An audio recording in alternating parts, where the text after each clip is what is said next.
Yes. Okay, we're recording. I thought it was a friendly reminder. It was that's right. It was a gentle reminder that Gentle there's nudge. no quorum without me, so I have to stop my other meeting. Okay, well, thank you for being here, David. Yeah, Jane, do you want to kick it off? How should we do this? I feel like I haven't done a steering committee meeting in a long time. We've got an agenda. We're good. Yeah, So, you please do kick it off, you and Kristen, and then or I'm happy to do it however you'd like. great. Okay. So Kristen, if you're just dropping right into this, I'm happy to pick this up and run with this if that works for you. That works for me. Thanks. I'm just pulling up the agenda now. So Yeah. Well, let me just say there's two big conversations we have to have in this short meeting. One is about sort of the protocol around managing conversations with the legislature. And that's conversation one on the agenda. And so that's, we'll talk about that around all the testimony, and that's going to get going right away, as you know. So that's conversation one. Conversation two is an outlook for 2022, roles and priorities of the council. Now, we don't have Lauren and Chris with us, so there's a, I don't know how you all feel, but it feels like we should do a piece of that. We'll look at the budget, we'll look at some stuff. And I think we may need to wait until we have Lauren and Chris if we want to be making some pretty substantive decisions about that. So those are the two conversations we want to do today. And it seems important to do that before we break, particularly because the legislative piece is coming up so quickly. Kristen or Jane, would you want to add anything else before we get going? Nope, that was great. Thank you. Okay. And the minutes are linked in here. Yep. Perfect. So why don't we do our usual minutes piece? The minutes from our last steering committee meeting are linked into the agenda, which are again dropped in the chat there. I'll give folks a moment if they want to click through on those minutes. Thanks, Jared. That's great. Does anybody want an additional moment to review those minutes? Okay, any concerns about them? Okay, great. Okay, we'll consider those approved. Wonderful. So in terms of this, let's review process for legislative testimony and roles. I think, Jane, why don't you tee this up, and the questions that you have about this and anything specific you want to put on the table to discuss about how we want to, oh good, you even have something to share. I'll turn it over to you, Jane. Go ahead, please. Great. So we have already reviewed this in general concept with you all as a steering committee previously. What we weren't able or haven't done is really put a finer point on it and share it wide and far with as a process, so to speak, with the full council and the subcommittee members, and understanding and seeing already that there's going to be a lot of asks for testimony in the coming session. Julie and I, in conversations about our roles, my role specifically, thought it was worth revisiting with all of you to ensure that we are all on the same page with what the role that I will play and capacity from A&R, as well as expectations around you all as counselors and then subcommittee members. So most of what's on this slide is really what we've discussed with a few additional components, and I'll just sort of walk through really quickly and then take this down and then have some other slides really around the next part of the conversation, teeing up the components for what we should be thinking about for 2022 with the council. So just reaffirming that for all testimony that I'll provide, I really want to be here as a resource to lean on for the legislature when and where there needs to be an overview of what's in the plan, and really be able to speak to the process that we undertook as a council to develop this first plan, and then speak a bit to the ongoing work of the council, the next steps, as well as thinking about operating budget needed to fulfill our statutory mandate. So thinking about what else we'll need and advocate for funding within A&R in order to meet those objectives. Beyond that, I don't see or expect my role to be at all advocating for priorities within the climate action plan. It's really just like an expert on overview. And then, of course, Secretary Moore, in her role as A&R Secretary, will be speaking to the role for A&R specifically and how some of that work stands up, not dissimilar from the rest of you in your organizational capacity. But that's where we wanted to make sure we were sort of teasing out when and where council members and who you were speaking on behalf of. So it's really important that as a council member who people go in to testify, to be clear when and where, who you're speaking for, whether you're speaking on behalf of the council, your organization, personally as a technical expert, because I have already seen in some of our limited testimony to date that line getting blurred. And so we really want to make sure that's clear for council members as they're invited in to testify. As we're thinking about that, and perhaps because some council members have suggested that I would play this role, we've been thinking about whether or not we'd want to advise you all to be thinking about if there was a need to have a legislative liaison on behalf of the council and who could play that role, and wanted to put that out there for you all to consider and discuss as a council. So that, and then just to finish this up before I turn it over to you, Jared, for questions or clarifying comments, I also just think that as we put this out to the council and subcommittee, we just want to be clear that subcommittee members clearly, especially in cross-sector, we're already seeing this, task leads to our subcommittee members should come in and be invited to speak in as technical experts on subject matter, but be clear that subcommittee members are not counselors and don't speak on behalf of the council. So it feels like a little bit, just a bit of a gray area that I've already seen play out, and we want to make sure we're explicit in roles and responsibilities as we move into what will be a comprehensive session around these ideas and policies. So go ahead, Jared. Yeah, I just want to say, I'm glad we're circling back to this, identifying it, especially before the legislative session starts, just for the benefit of clarity and consistency. I think overall this looks great, especially, the first bullet points on your and A&R's role. Jane, I guess the question I would have on the counselors piece is, my recollection was that one of the last steering committee meetings we had basically, overall identified that it really depends on what the nature of the request for testimony is and which committee it is to determine kind of who the appropriate contact is. And I think, previously we had said, if it's a request for Senate testimony, the points of contacts would be the Senate appointees serving on the steering committee, Lauren and myself. And if it's a request from the House, it would be the House appointees serving on the steering committee, Liz and Chris. I think that can still make sense. However, I think that there is the possibility or likelihood that if there is a request for that's going to dig deep on the work of a specific subcommittee, that the point of contact there on that question should be the subcommittee co-chairs. But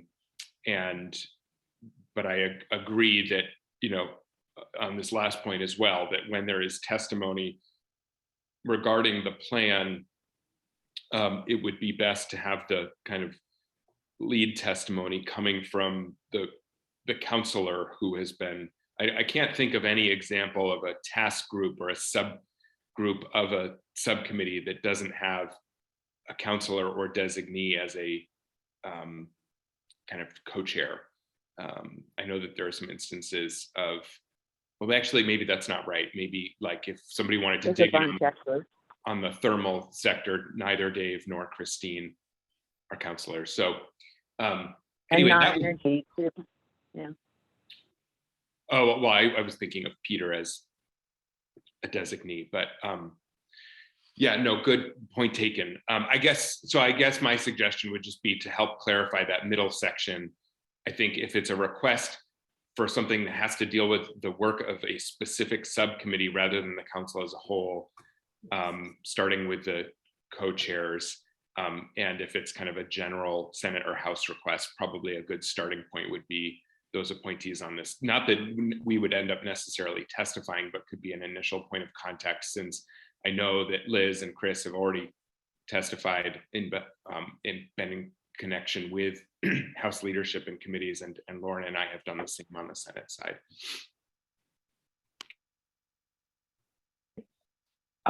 Secretary Clinton. Kristen, go ahead, please. Yeah. Thanks. Yeah, I appreciate the conversation. I think I agree with Jared in that I think the middle part needs some additional clarification. Certainly understand, A&R's role and your role, Jane. Agree that the subcommittee members, should be quite clear that they are providing information only with respect to testimony and not speaking on behalf of the council. I guess my concern in the middle section, which I think may differ a little bit from Jared's concern, is I think we need to be very clear that individual council members cannot testify on behalf of the council as a whole. To the extent they are giving information about what is actually in the plan, right? What was made, what actions were included in the plan, details on what those actions mean. I think that's very different testimony. But to have, individual council members, regardless of who appointed them or who they are representing, being able to speak on behalf of the entire council and raise certain priorities, and when those haven't necessarily been voted on or flushed out, it raises concern for me. So I just wanted to highlight that. And I would just actually build on what Kristen said. I think it also will become increasingly complicated. I mean, we've, as administration members, even in the conversation yesterday, speaking to our need to support the governor's budget and not get out in front of the governor's budget. But I think I can imagine other organizations are going to be facing similar challenges in terms of organizational priorities, council priorities, and they may not be perfectly aligned. And so I think having folks identify that they participated in the council process is really important as they engage in these conversations, but very much agree with Kristen. I think it's just going to become increasingly challenging for any individual beyond process questions to really speak on behalf of the council. So I don't want to cut this off, but I was going to try to synthesize what that middle section could look like going forward. But Jared, please go ahead. Yeah, no, I really agree with what Kristen and Julie were saying. Whenever I've spoken, I've tried to make clear that I'm speaking as a counselor, not on behalf of the whole council, because I think that should be the case for all 23 members of the council. At the same time, I do think that if it's looking ahead to ask about something prospectively, like what would the opinion of the council be on X, especially if it's not something that's in the cap, I think the limit would be that person saying, I'm speaking as one counselor, or my opinion wearing, whatever the appropriate hat is for that bit of testimony. But I do think it will be necessary and appropriate for counselors to speak to what is in the cap, and represent that as the plan that was voted on and approved by the council. Of course, different members may have different interpretations of, the nuance or the priority or the implementation kind of process for those recommendations. But I wouldn't want to say we can only speak to process, because I do think we have an approved plan that was passed by the council that we need, the legislature will want to know about. And I think it will be important for individual counselors to speak to the plan as a whole and individual components when discussion and testimony leads in that direction. But I agree very much with both secretaries about the appropriate kind of caveats and introductions to that. Great.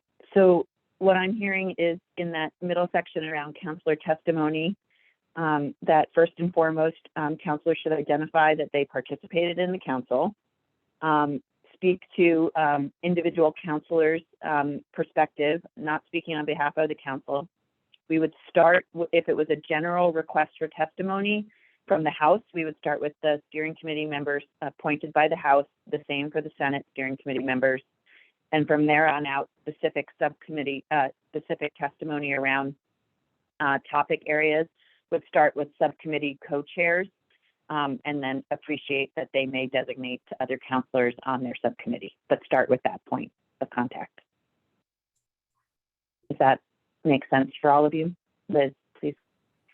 Yeah, that framework is fine with me. And my hope is that after we get through, let's say the first month, some of the background and introduction will have been completed. And so there might be less need for the steering council designees to come in and more need to go to the specific topic areas. I'm frankly hoping that for my own schedule, but also because I'm sensitive to the fact that it was formed as a representative council. There are many of us who purposefully under the statute represent, for example, my seat is the utility seat, and that was purposeful in the statute, but also has been a subject that folks have brought up in terms of interest. And so making sure as the session continues that that we're obviously really clear when we sit in the chair why we're sitting there, as well as keeping it to what I'd call kind of the overview and introduction, I think will be appropriate and important. So that would be my expectation, and happy to help.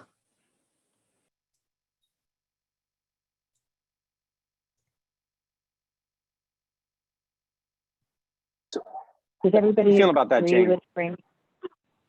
I'm sorry, what, David? I was going to say, how does everybody feel about that? And how do you feel about it, Jane? Do we get enough clarity with that? Feels good to me. I just want to circle up on writing this up just briefly and circulating it to council members and subcommittee members. Does that feel appropriate for all of you? I'll just say one thing that I wasn't totally clear to me was that difference, right? You're not speaking on behalf of the council. You're speaking as a counselor. Your sweet spot is definitely talking about process.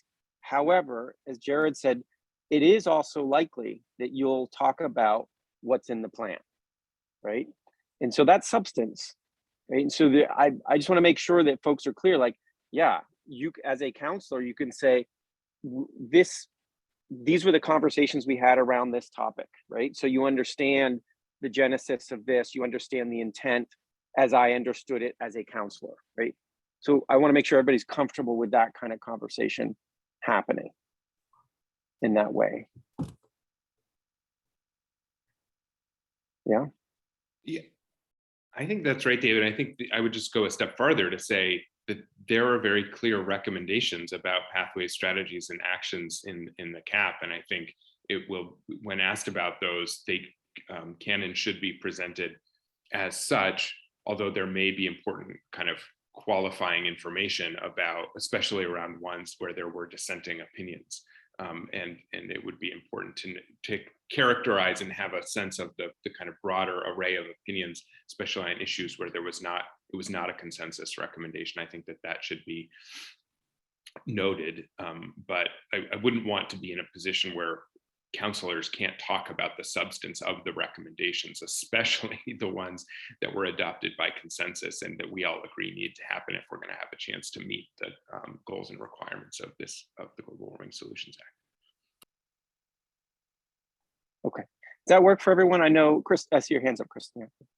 Sure, yeah, I just wanted to, I think we're all talking about the same thing. I just wanted to clarify that discussing the contents within the plan is very different than going outside of the plan. And that's what I was talking about, is going outside of the plan, raising certain actions up as priorities when that wasn't part of the plan. talking about additional things that didn't make it in the plan or things that were tabled, right?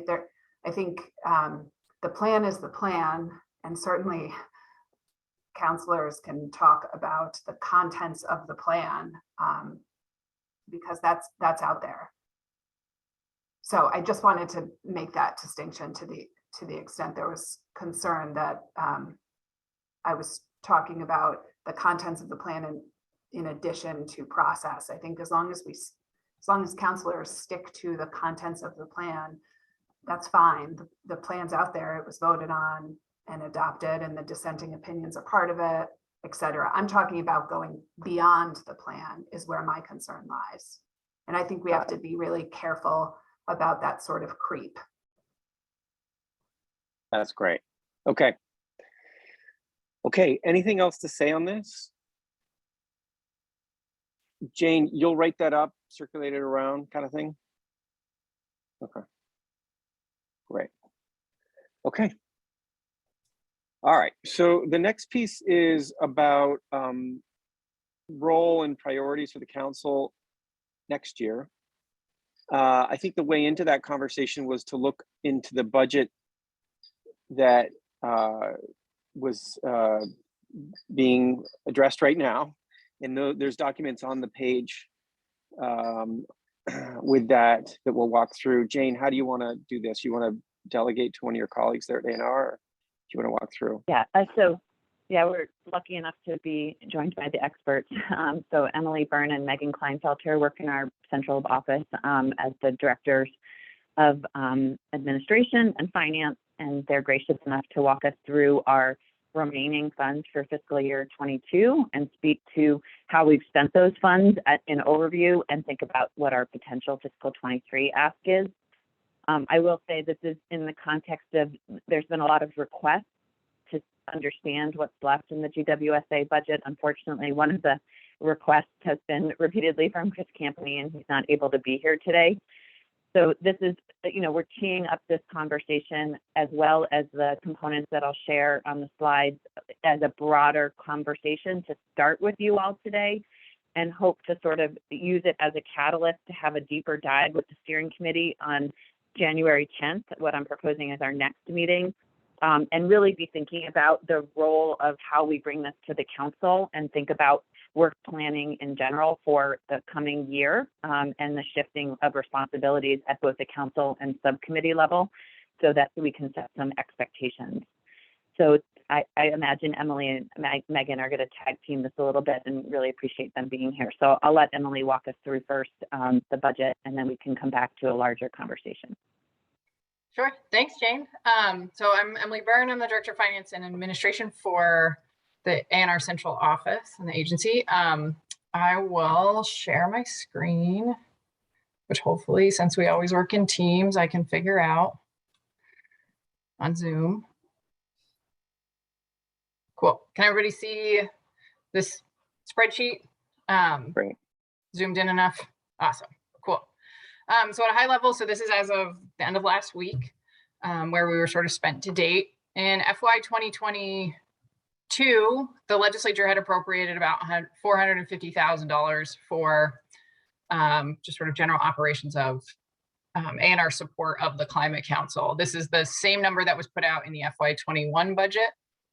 It's sort of like this, the standard assumed operating for Climate Council support in the central office. In addition to that, you may recall that in FY 21, there was both $450,000 and also a budget adjustment request of $1 million that was added as a sort of one-time infusion of funds to support the technical services and all the sort of other contractual services that were going to be needed to complete the report itself. So the combination of both this FY 21 carry forward, which is sort of unexpended general fund at the end of FY 21, coupled with what we're calling the FY 21 encumbrances, which were the contracts that were executed as of June 30, 2021, but then carried forward into the current fiscal year, kind of left us with about $1.8 million worth of spending to happen in FY 2022. So on the sort of general operating side, or where we are in terms of expenses to date, we had about $628,000 worth of expenses so far. Those make up So the staffing costs associated with supporting the Climate Council, general operating expenses. This operating allocation, that's our sort of general overhead or indirect rate. Is sort of a percentage of salary and benefits. So that covers, yeah, your general operating of state government, if you will, in there. The per diems for council members, and then the contractual services that we had already paid out. So climate access, CBI, the contract with Kaya Morris and the Cadmus group during the technical service, which I'm assuming everybody is very familiar with these groups and the work that they've done. So that's what we spent to date. Then we get into sort of our projections through the year end. So on staffing costs, this is what I estimate. This year is a little funky. There's a 27th payroll in state government this year. So there's some extra payroll costs this year that won't happen again in the future. Again, operating costs and estimated per diems for the rest of the year, they sort of come in slugs, and it'll be, you know, months and months worth. So it's a very sort of, I don't know who's going to ask and when and how much. So that's where we're sort of assuming that will be through year end. And then we have additional contractual. Oh, go ahead. Can I just ask a clarifying question on that? Yep. Are those numbers for the projections for year end additional to the numbers above, or inclusive of and a total? In addition to. Got it. That's what I thought. Thank you. Just wanted to make sure. Yep. So then going from there, dropping down to our additional contractual obligations. So these are contracts that we have executed or are in flight to be executed soon.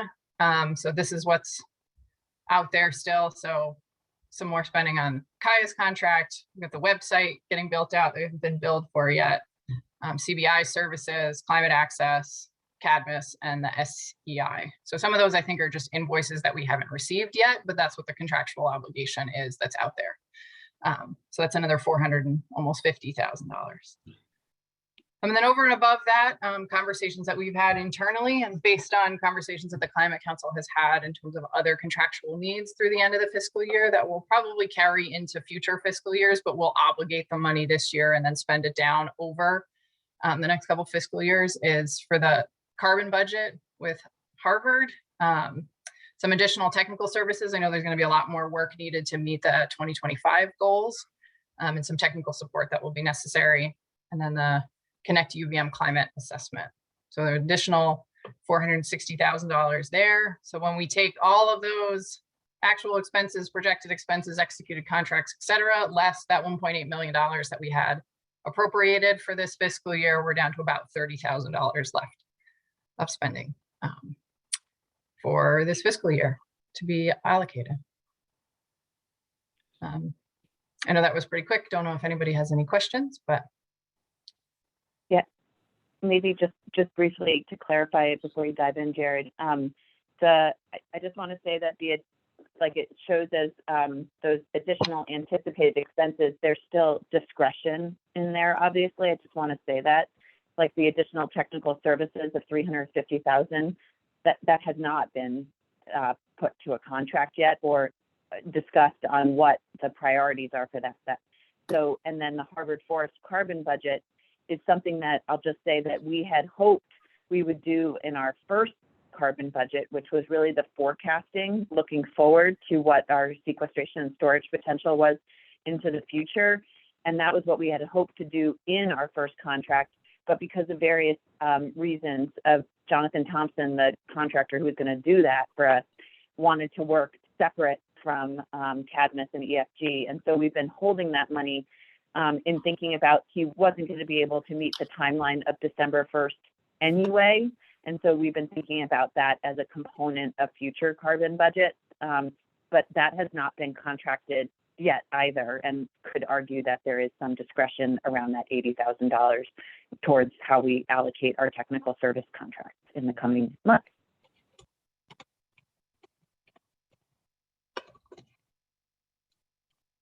Yeah, Jared, go ahead, please.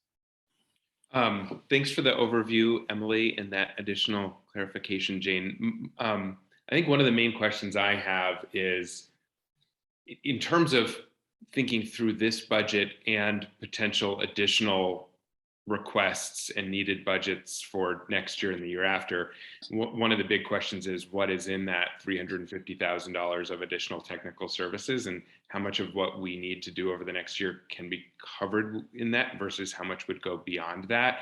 I do think that it's really important that we begin moving forward with a number of those RFIs and RFPs. And, I think it can be a challenge sometimes budgeting what we'll need until we see those responses. I'll just say, for example, doing an RFI to produce supplemental analysis around life cycle or upstream emissions related to our energy use.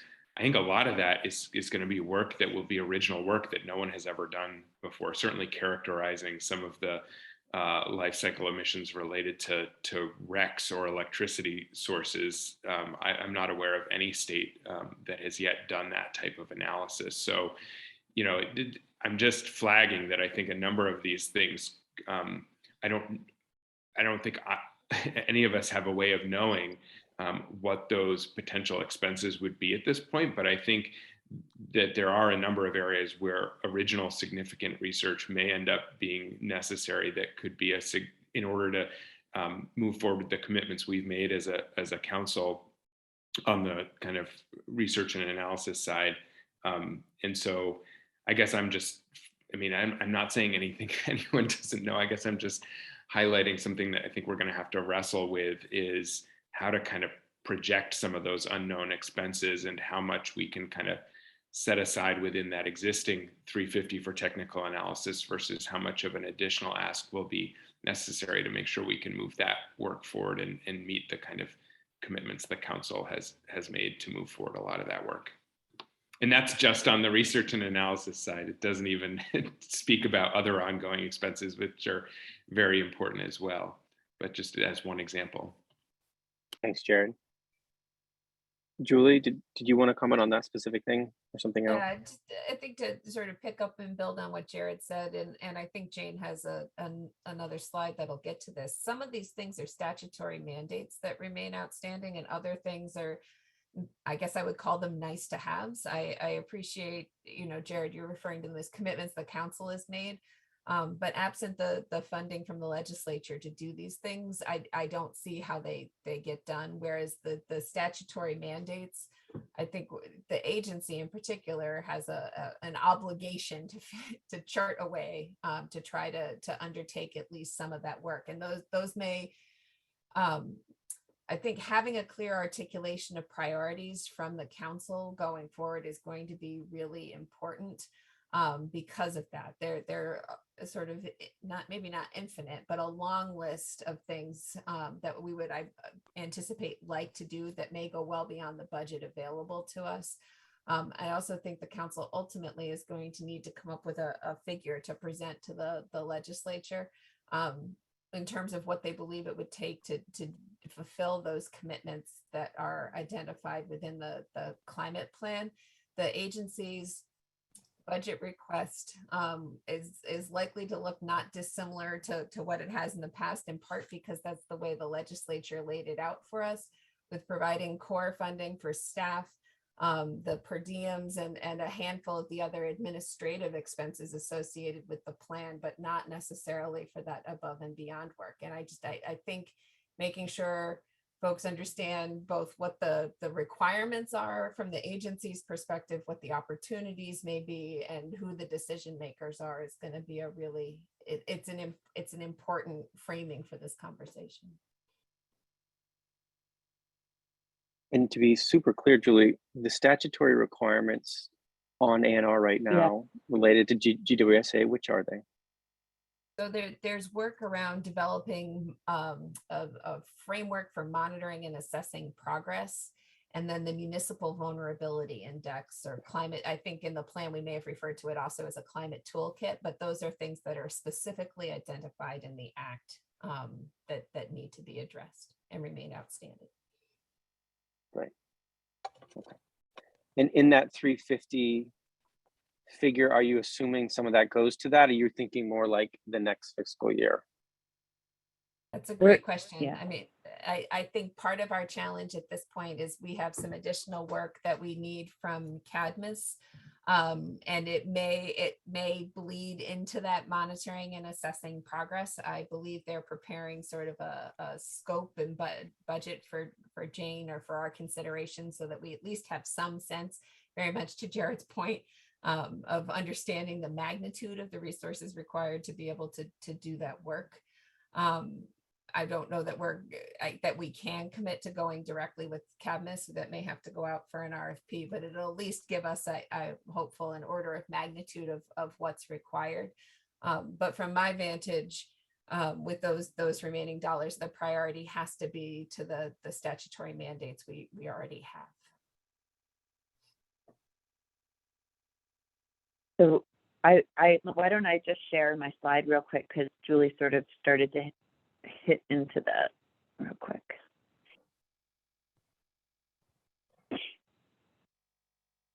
So in thinking about the work for the council in the coming year, it's going to be really important for us to identify the major tasks. Specifically, A&R is very focused right now on the idea of measuring and assessing progress tool, as well as the municipal vulnerability index. The measuring and assessing progress tool, we're making more progress on, no pun intended, because it was a task in the Cadmus and ESG original contract. Some of that has shifted as the work has varied in their need and capacity around some of the other tasks in that contract. And as we've sort of begun to understand what it's going to take to both develop and ensure compliance over time, so that we can upkeep a measuring and assessing progress tool, we just appreciate that it's going to be a bigger job than we had originally envisioned in their contract. And so we've been working with Cadmus and ESG to get us as far as they can, with and working really closely with the Science and Data Subcommittee to develop and finalize what a scope of work would look like, and then put some real dollars to it, not for us to necessarily work with them, but for us to sort of be able to plan for and understand what of that $350,000 can go to that, or what beyond that we'll need to do. And so we'll be able to make a decision if we partially fund the measuring and assessing progress. We've been thinking about that as a two-phase project anyway with Cadmus and ESG, where they get us to essentially all of the planning of building it for the first phase, and then the actual building as phase 2. And so there's probably a likelihood that we could move forward with an RFP for a phase 1 and still have funding available in our current budget to advance the municipal vulnerability index. And that has not seen as much effort. You may recall that rural resilience and adaptation, which is tasked with managing this tool, I would argue it's broader than that subcommittee as well, and has components of need for science and data to consider, as well as just transitions.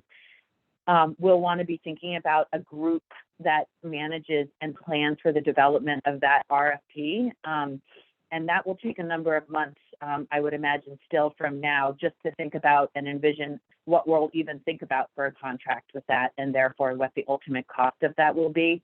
But those are the two that we're really focused on. And of course, there is a list that Julie referred to in our next steps of technical analysis identified in the climate action plan that speaks beyond that with respect to the RFI and ultimately the RFP for the life cycle analysis, the RFP in the agricultural emission space, the vehicle miles traveled study. There's a number of other things, and it will be important for the council to speak to its priorities in order to inform how the legislature could fund this on our behalf and who carries that work out ultimately.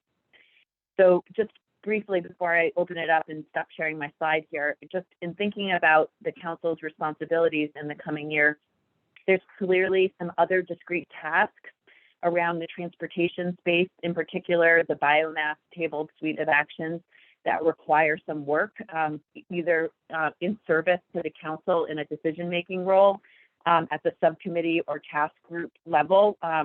There's also a lot of open-ended pieces that are obligated to the council in the GWSA that are not time-bound, except for the yearly update progress report provided that we have to do to the legislature on the work of the council.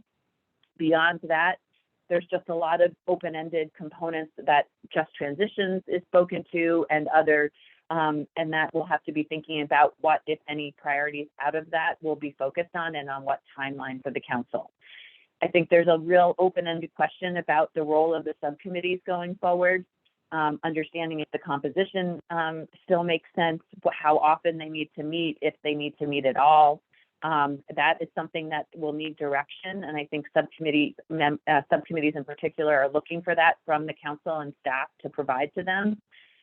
And then, all of this comes from a recognition that we should be scaling back likely the amount of meetings and work that we're doing likely at an administrative level in order to transition from planning into implementation of the CAP, which I think we all want to see. All of this sort of is that we do have a council meeting that will be scheduled on January 24th. I haven't actually sent that invite out yet, but we've circled in on 11 to 2 on Mondays, appreciating that Martin Luther King Day was the third week of January. And January 10th feeling just way too soon to meet again as a council. We're going to meet on the 24th in January and really hope to focus that conversation with the council, with your support as the steering committee really leading this, on what the roles and responsibilities and what it looks like for the council in the coming year. And that really feels like a role of council members and not A&R telling the council what their work priorities are in the coming year. So that's why we're really hopeful that the steering committee will focus this work in the coming few weeks to be prepared for that meeting. I'll stop sharing and let Jared first. All right. Let's have a conversation about this. Jared, then Kristen. Thanks, Jane.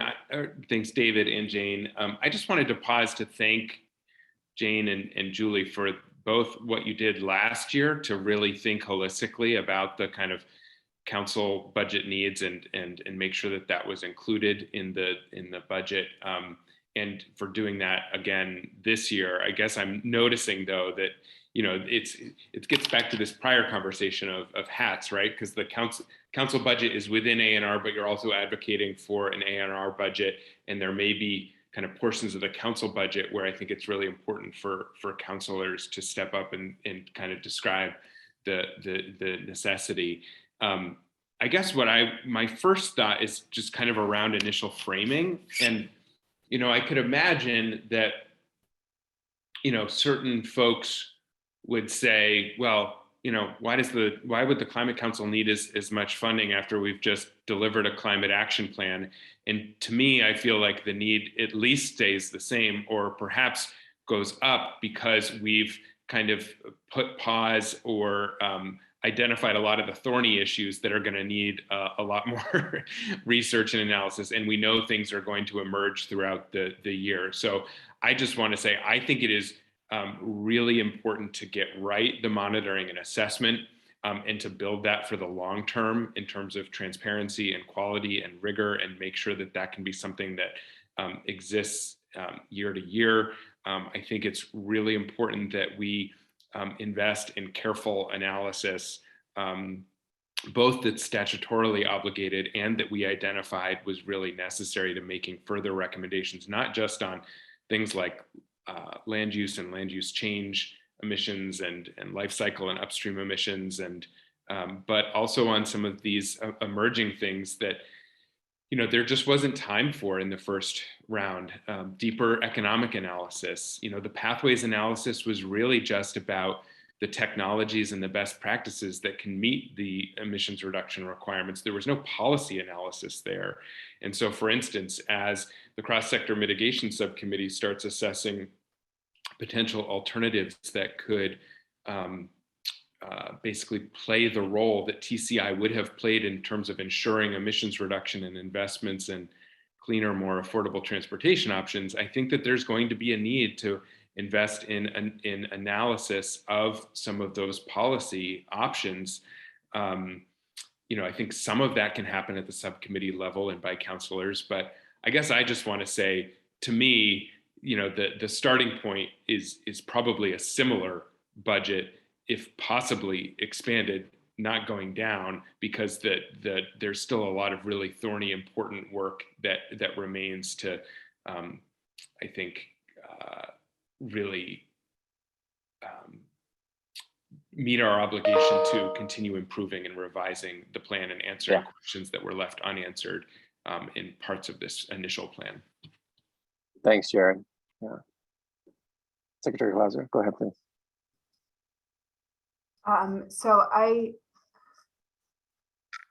want to just raise the issue of time and commitment. I'm a short timer here, having only been involved for the last month, but throughout I have heard, council members and others raise concerns about being able to devote the amount of time that they have already devoted and moving forward. So I just want to constantly reiterate that issue. Especially now just speaking for folks on the administration, I know it's just one Monday a month that we're discussing so far, but 11 to 2 on a Monday, even if it's once a month, is going to be incredibly challenging, I think, for members of the administration to devote those kind of 4-hour chunks, even if they're a Monday. And so I think one thing we should talk to the other council members about is what type of time commitment they are able to make for the work going forward. And it just raises, Jared's discussion raises questions for me in my mind about who is the appropriate entity to be doing some of the deeper dives. A lot of the plan's recommendations were for the legislature to examine and dig into some of this stuff. And I think it is appropriate for the legislature to do that. And to the extent that council members are providing testimony, members of the administration are providing expertise and doing some of that, some of those policy dives, that's certainly a part of the legislative process. But I do want to kind of raise that issue as, is the council the appropriate entity to be doing that work or all of that work going forward? And we should think about our, the council's respective roles with it in conjunction with the legislative function, which a lot of our recommendations were for the legislature to examine these things. So I just want to raise kind of both of those issues. And I think they probably warrant both further discussion from the steering committee, but also with council members at large. So it feels like there's two issues here. One issue is a prioritization around funds and how much those funds should be going forward, et cetera. And the other issue is really role and level of effort from the council and or the subcommittees. And they're potentially related issues, and yet they may be a little distinct. We're kind of running out of time right now to do something, definitive on this. I wonder if what we've done today is just to flag those up, to say these are things we need to wrestle with. Maybe in our steering committee meeting on the 10th, I think we have one on the 10th, right, Jane, of January, we try to come up with something more specific as a proposal, and then that's discussed in the next council meeting in late January. I wonder if that's all we are able to do today. Let me just test with folks if that seems like an appropriate ending point for today's conversation. There's something else folks would like to say? Although I do, sorry, just on the slide, my last slide, I was going to propose for everybody here, I did ask Lauren and Chris, I didn't hear from Lauren, but I did hear from Chris that on the 10th of January, we would have a meeting from 1 to 2, appreciating that is the time that tends to be when the council would have met. So hope that works for you all. And we'll check with you all on that. And really that meeting would focus on process and work planning for 2022 for the council on behalf of, through you as the steering committee to then put forward to the council on the 24th. So that would really be where some consensus would be reached amongst all of you on what the objectives would be for the coming year. I think that process and timeline sounds good. The only question I would have would be for you, Secretary Moore, is does that present any complications in terms of having to present ANR's budget? Like if we don't have a council meeting until January 24th, and you're needing to submit an A&R budget that includes council operations and you know, the planned and potential other, you know, expenses, would that be too late? Or I mean, yes and and no. And at the end of the time, there's these are decision items for the governor, right? Like I'm making recommendations around what I believe is a realistic assessment informed by the work that Emily shared earlier around sort of the operations of the staff in our office that are doing the work related to the Climate Council and implementing the Global Warming Solutions Act, as well as around the statutory mandates that remain outstanding. I think it's those pieces beyond that, that, you know, the sort of like the life cycle greenhouse gas emissions accounting, where it's that is a challenging piece. That said, the governor's budget address is January 18th. And so then the legislature will turn their attention to the proposals that the administration has brought forward, as well as their own concerns. And so I guess, long story short, I don't think it's too late, and I'm not sure there's an elegant approach to this. It is a challenging space, but as a point of reference, the Clean Water Board, which has to make a similar recommendation for the governor's consideration, usually tries to complete their work by mid-December, and that may be something we want to be sort of mindful of next year. The board then forwarded the recommendation to Kristen. And I know she'll share it with the governor as he builds out the budget. So he's aware of what the board is advocating for. And I can imagine the council sort of ultimately coming to a similar place. This year is obviously challenging with a December 1st deadline for producing the climate plan that didn't allow us any runway to have those conversations in advance. I don't know, Kristen, if you add to that. Yeah, and I wonder if there's a way to separate the two, and not separate the two, but along what I think Julie is suggesting is to make a budget recommendation with what A&R needs to complete the, you know, kind of the statutory charge of the GWSA. And then the larger question is what is the role and funding requirements of the council going forward?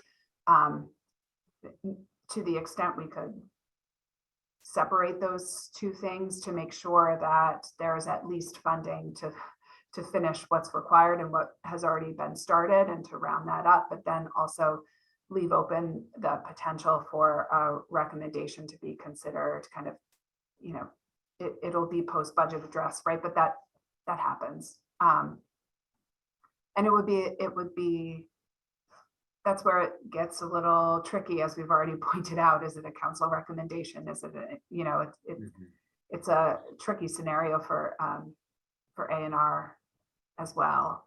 But I think there's a way we can do it, as long as Julie and Jane feel comfortable that we're putting in enough to make sure that we finish the work that we've started and that's required. So we're kind of at the top of the hour, and I want to be respectful of people's times. It seems like we need to pick this back up on January 10th. This was a good starting place for that conversation. I think we need to have another round of it on the 10th. Can I just say, is it okay to go to public comment for a moment? Is there anything else we need to do on this conversation? Okay. So let's do a moment to see if there's anybody here who is joining our meeting who would want to offer a comment. A public comment. Let's just pause for a second. Please raise your hand in the Zoom if members of the public had joined us today and would like to comment. Okay, great. All right. So I think that's it. Jane, anything else on your end? But I'm gonna. Oh, Billy. Nope, I'm all set.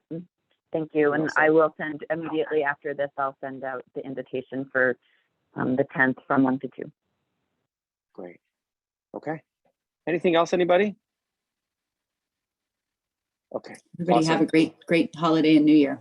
Thanks very much. Absolutely. Take care, everybody. Bye-bye. Enjoy some restful Everybody. time. Yeah. Bye-bye. Bye, everybody. Thank you.